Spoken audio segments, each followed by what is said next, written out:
I know I'm currently still on 2K when the last time you seen me, I deleted the game. But it's your guys' fault. You, the viewers' fault. How is it our fault, Chris?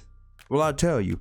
I made a mental goal in my head about that last video about the badges. I said if that video reached 100 views, I would make a part 2 where I go in depth over every badge in this game and consider it useless or useful. You guys succeeded the 100 views. So now we have to go down the list and see and debate about these badges being useful or useless. Let's get into the video.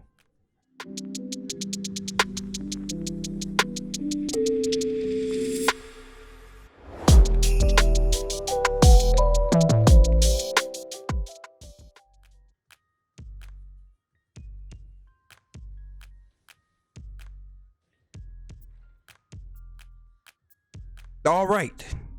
Now, granted, some badges probably won't be on this build strictly because of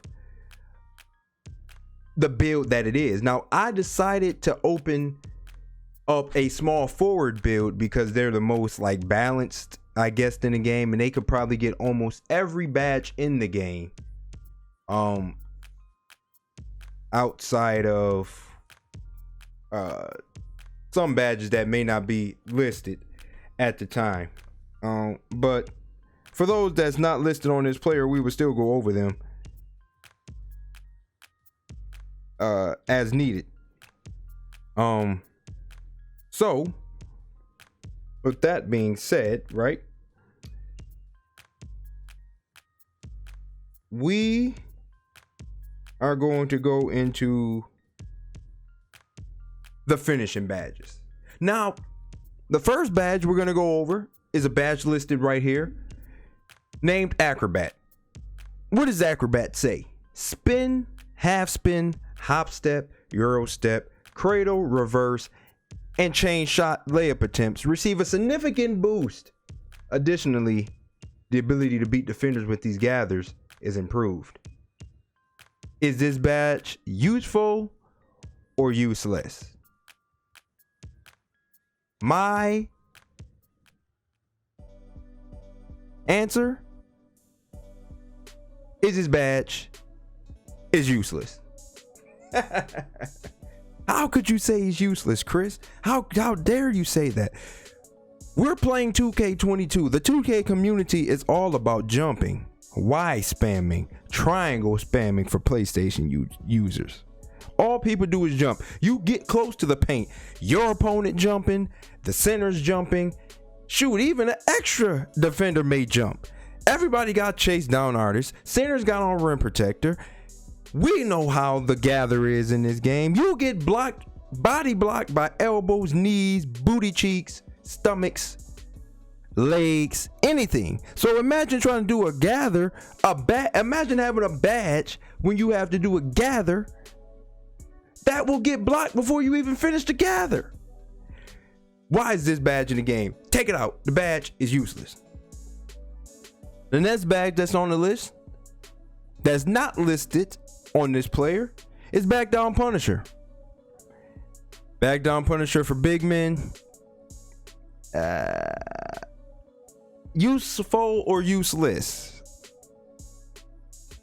I will say the badge has some use to it.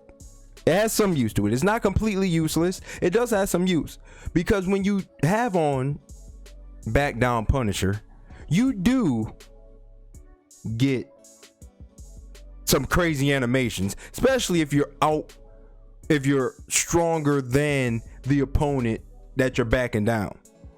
You know, and given that that's possible nowadays because people starting to make smaller players, but for those who make those big players, I don't know. I don't think it's that useful when you backing down somebody your size or bigger, because 9 times out of 10 they're gonna have brick wall or something that's preventing you from backing them down completely.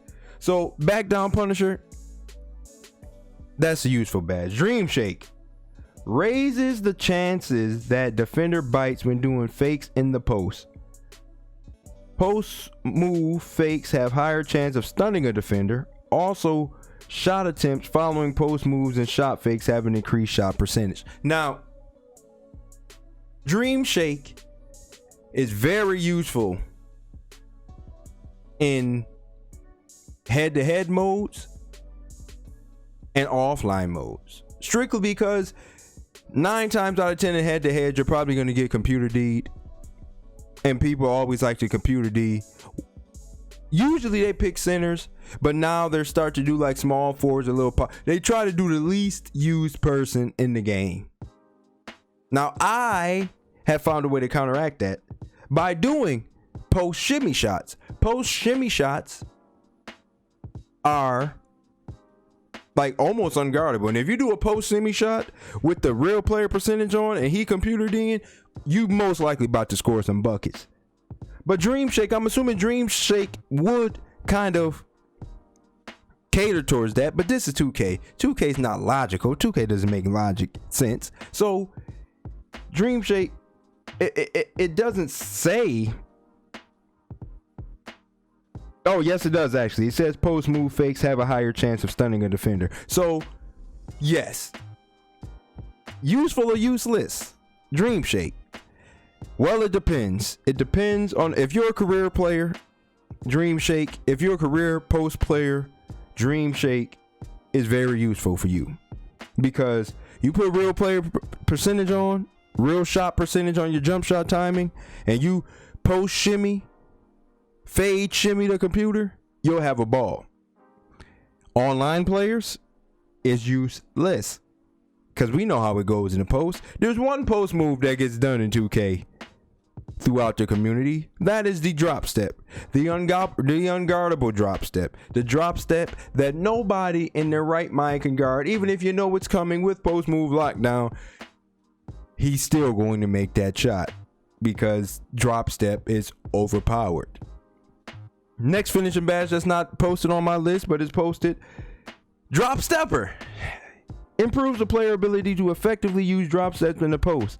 Allows for more success when attempting post drop steps and hop steps. In addition to protecting the ball better while performing these moves in the post. Now, we already touched on this in the last thing. The drop stepper is overpowered. It's overpowered. Drop step is the move that even somebody without drop stepper is going to do. Point guards drop step in the post. That's the only post move that works in 2K. So useful or useless, we know drop stepper is useful because everybody does it without it. It's the most overpowered finisher badge in the game, I believe. Drop stepper, useful. Next badge we have on the list is another big man badge, fast twitch. We have that on the list right here. Fast twitch speeds up the ability to get standing layups or dunks all before the defense has time to contest. Useful or useless? Well, this badge is hard to tell because, like Acrobat, people spam Y, big spam of Y. Y is Y triangle. It just gets spammed. And you can have fast twitch on Hall of Fame and I'll bet you your player still go up slow, still gets blocked, or he does some dunk animation that's so stupid that he gets blocked, or he goes up with a layup that's stupid and gets blocked. But I guess fast twitch is useful instead of useless, because without it you probably really don't get anything off in this game. With it on Hall of Fame, you don't get anything, but without it, you probably won't. So that makes it fall into the line of useful. Next badge on the list is Fearless Finisher. We have that as well. Improves a player's ability to convert contact layup. Strengthens a player's ability to absorb contact and still finish. Also reduces the amount of energy lost from contact layups. Now, this falls into the same, a lot of these fall into the same boat, the same line. Any finishing badge kind of does this is because of the way that the defense is programmed in this game. In the paint, stuff just does not seem to work. Now, Fearless may work, don't get me wrong. Fearless may be better with it than without it. So we're going to have to check that into a useful category because that's just kind of how it goes. But use at your own risk, man. Use it at your own risk because this game is full of chase down artists and animations, and you just have to be hopeful that you get the winning animation when you're using Fearless Finisher. Giant Slayer. We don't have that because we're a small forward.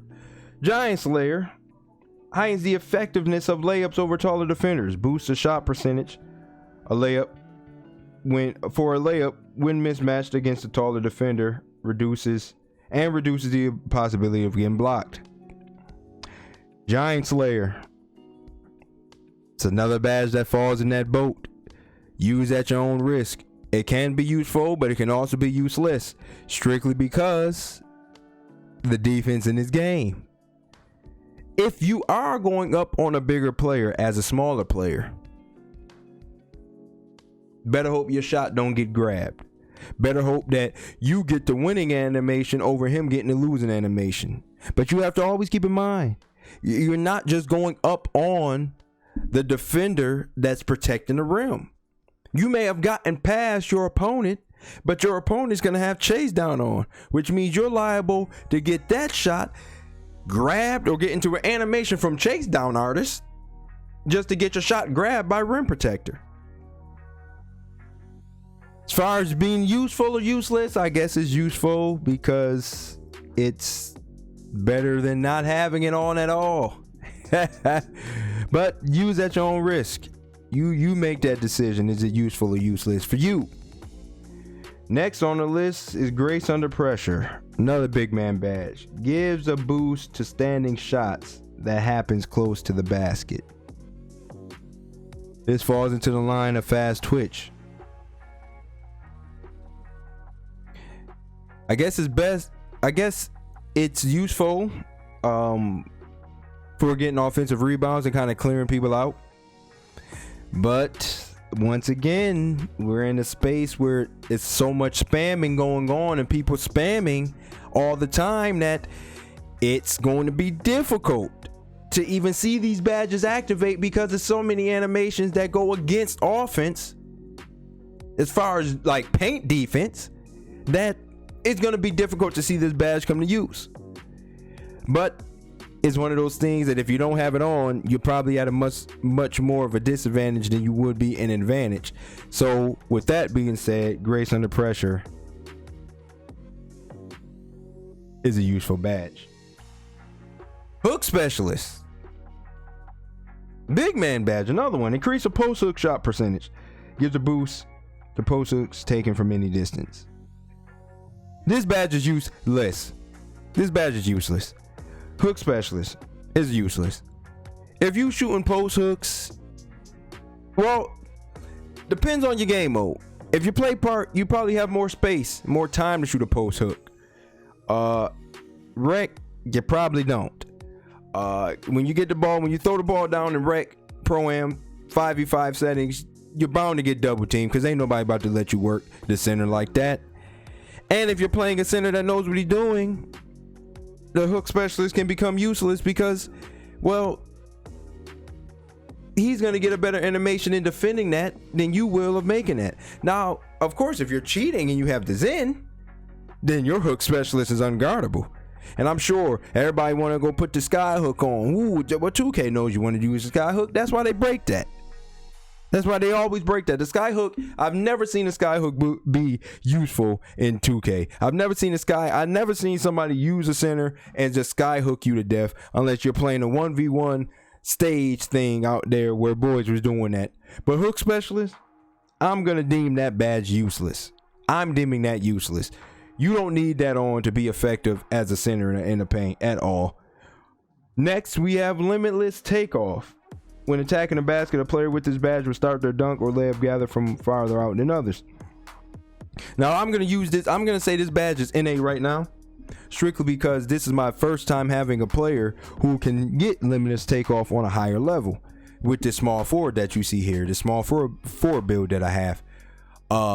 Normally I'm a big man and then I'm a point guard who makes smaller point guards, so Limitless Takeoff kind of isn't in my forte per se, but I'ma be the judge of Limitless Takeoff later on in 2K life as I begin to kind of use a small forward and see how that works.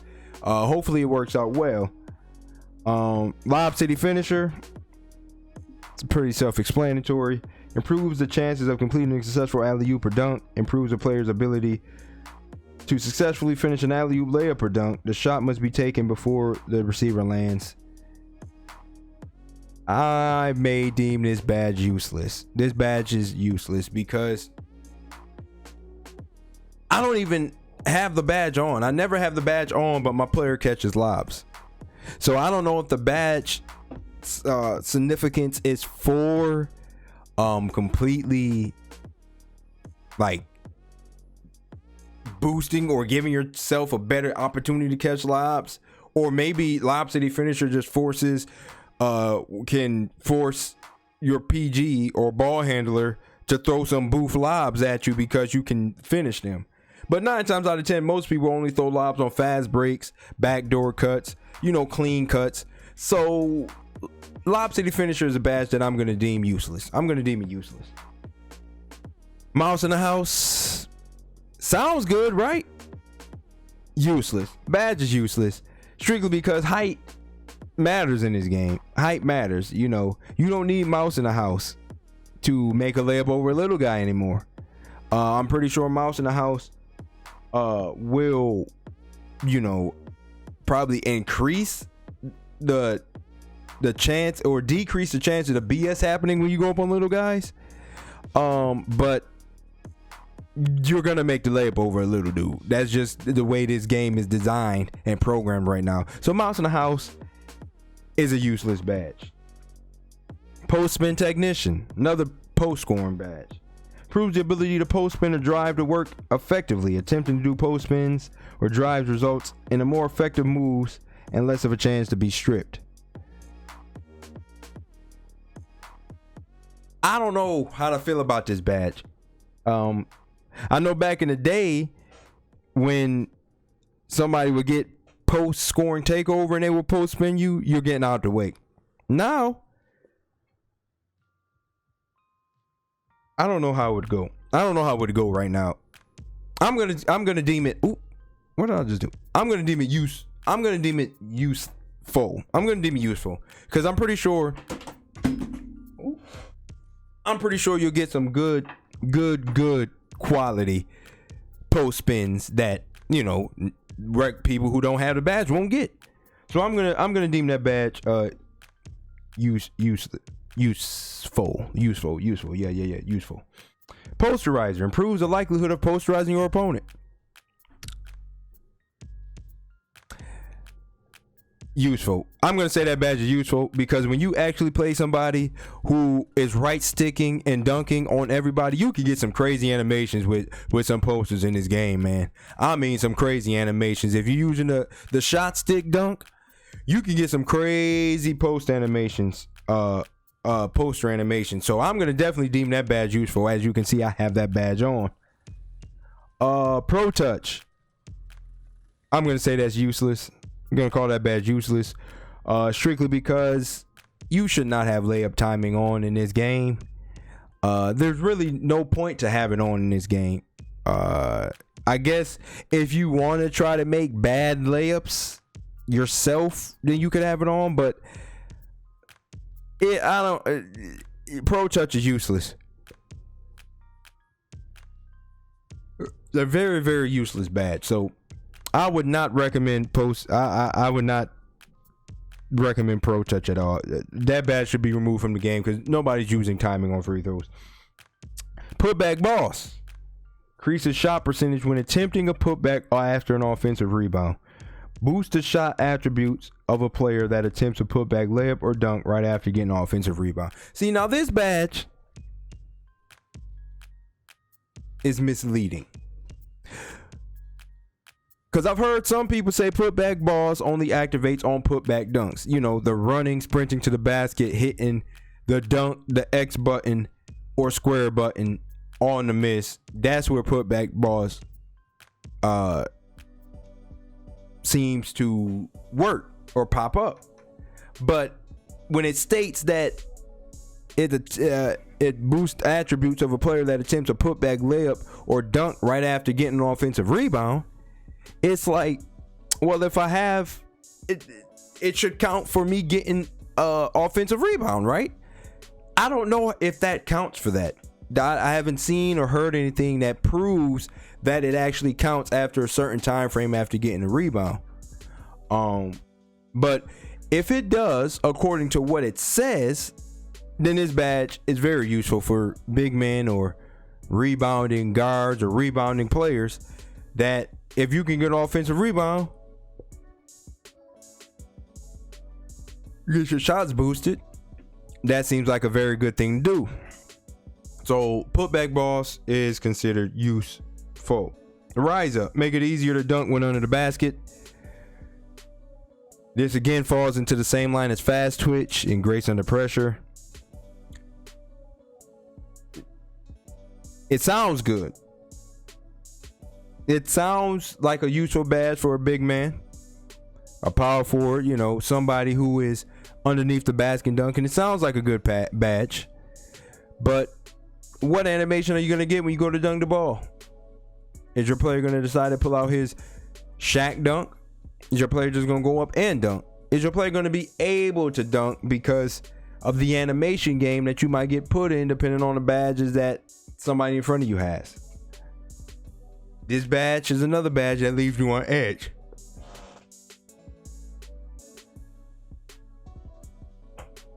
Slithery finisher. Improves a player's ability to avoid contact when attacking the basket. Increases a player's ability to slide through traffic and avoid contact during gathers and finishes at the rim. I'm going to deem this badge useful because if anything can help you avoid contact and avoid that the BS animations you get driving to the basket, I would say put that badge on as high as you can possibly get it. Teardropper increases the chance of hitting floaters and runners, improves the player's ability to knock down floaters and runners. I'm a teardropper.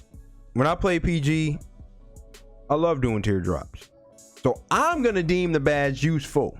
I'm going to deem it useful because I tend to make regular size PGs and I don't really play like a scumbag when I play point guard. So I actually am actively looking for my floater because I already know that going to the paint in this game, you're bound to get blocked. You get blocked as a big player, so I know as a small player, you'll probably get blocked even more. So I have incorporated the mid-range pull-up in the teardrop game. If you can pull off a teardrop, you can make people very upset because they're going to always think that is off because nobody shoots teardrops in this game like that. But boy, let me tell you, if you got teardropper on and you a teardrop specialist like myself, you can dominate the game strictly off of teardrops alone and make everybody mad because you're taking teardroppers and not layups. So I'm going to deem teardropper useless or useful. And then the last badge on the list is unstrippable. When attacking the basket and performing a layup or dunk, the chance of being stripped are reduced.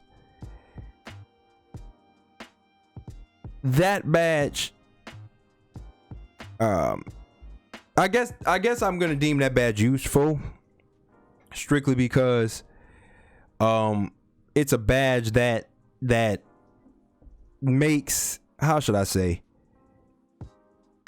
it will prevent you from getting stripped from the said person under the rim. So a lot of 2-on-1 fast breaks, 3-on-1 fast breaks, when you have that one guy that's standing under the rim, and if you're a guy that likes to slash, I would say put this badge on because you're constantly going at the rim. So you're going to have players of smaller caliber and maybe even centers that start reaching at you while you're going up. So my recommendation is, if you like to slash to the basket a lot, I would say put this on, because it gives you some safety when you go to the basket to shoot your booth, because that's what you're going to end up shooting. You're going to end up shooting some trash at that rim because of the animations in this game. But that will wrap up the finishing badges. I would definitely wrap up the finishing badges. That's already 25 minutes. I don't know if I'm ready to go on to all the other badges. So I think I'm just going to end it right here. I'm going to end it on the finishing badges. I'm going to end the video on the finishing badges. I may break this up into 4 parts. Finishing, shooting, playmaking, and defense. But we got to see how this video does. Now, once again, y'all guys know my mental goal. If this video hits over 100 views, we will continue and go on to the shooting category and deem those shooting badges useful or useless. But it's up to you. It's up to you. This is just the start of something new. So it's up to you. But until next time, it's Chris Jones is signing out.